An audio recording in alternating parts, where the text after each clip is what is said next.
Assalamualaikum warahmatullahi wabarakatuh. Perkenalkan, nama saya Nurul Masida dengan NIM 2314010282. Saya berasal dari Prodi PGMI kelas G semester 1.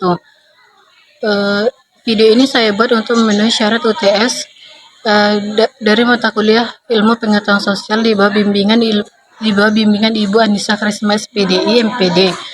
Materinya itu tentang individu, masyarakat, manusia dari lingkungannya. Individu dan masyarakat. Manusia terlahir sebagai makhluk sosial.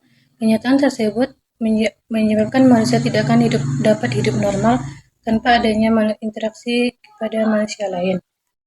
Interaksi sosial adalah hubungan-hubungan sosial yang dinamis yang berkaitan dengan orang perorangan, kelompok per kelompok maupun perorangan terhadap kelompok atau sebaiknya.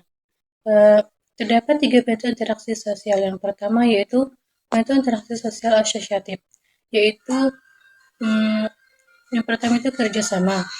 Secara istilah berarti suatu usaha yang dilakukan bersama antara individu atas kelompok. Yang kedua itu akomodasi, adalah suatu proses penyesuaian antara individu dengan individu dengan kelompok maupun kelompok dengan kelompok, yang tujuannya untuk mencegah dan mengatasi kekacauan. Yang ketiga yaitu asimilasi, yaitu menunjuk pada proses yang ditandai adanya usaha untuk mengurangi perbedaan yang terjadi pada masyarakat. Dan yang keempat yaitu akulturasi, yaitu apabila suatu masyarakat, kelompok atau masyarakat dengan suatu kebudayaan individu dihadapkan dengan unsur-unsur kebudayaan asing. Yang kedua itu interaksi sosial disosiatif, yaitu persaingan atau kompetisi, adalah suatu perjuangan yang dilakukan perorangan atau kelompok sosial tertentu agar memperoleh kemenangan. Dan yang kedua itu kontroversi, adalah bentuk proses sosial yang berada di antara persaingan dan pertentangan.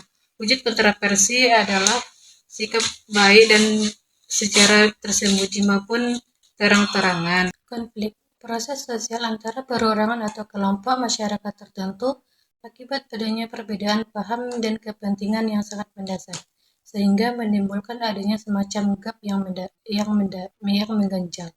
Yang ketiga yaitu interaksi antara individu, kelompok, dan masyarakat.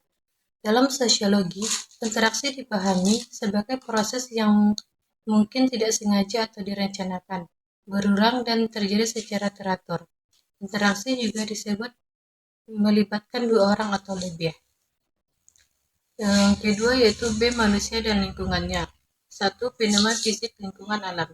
Fenomena fisik lingkungan alam merupakan peristiwa yang terjadi secara alami tanpa campur tangan manusia. Terdapat 4 unsur pokok umum dan gejala bentang alam di permukaan bumi. Yang pertama yaitu gejala litosfer, merupakan kekuatan yang ditimbulkan oleh pembentukan tinggi rendahnya permukaan bumi, contohnya daratan, perbukitan. Dan yang kedua yaitu gejala atmosfer, merupakan kekuatan yang ditimbulkan oleh udara yang menyelubangi permukaan bumi. Dan yang ketiga yaitu gejala hidrosfer, merupakan kekuatan yang ditimbulkan oleh mata air yang di permukaan bumi, seperti danau dan lautan.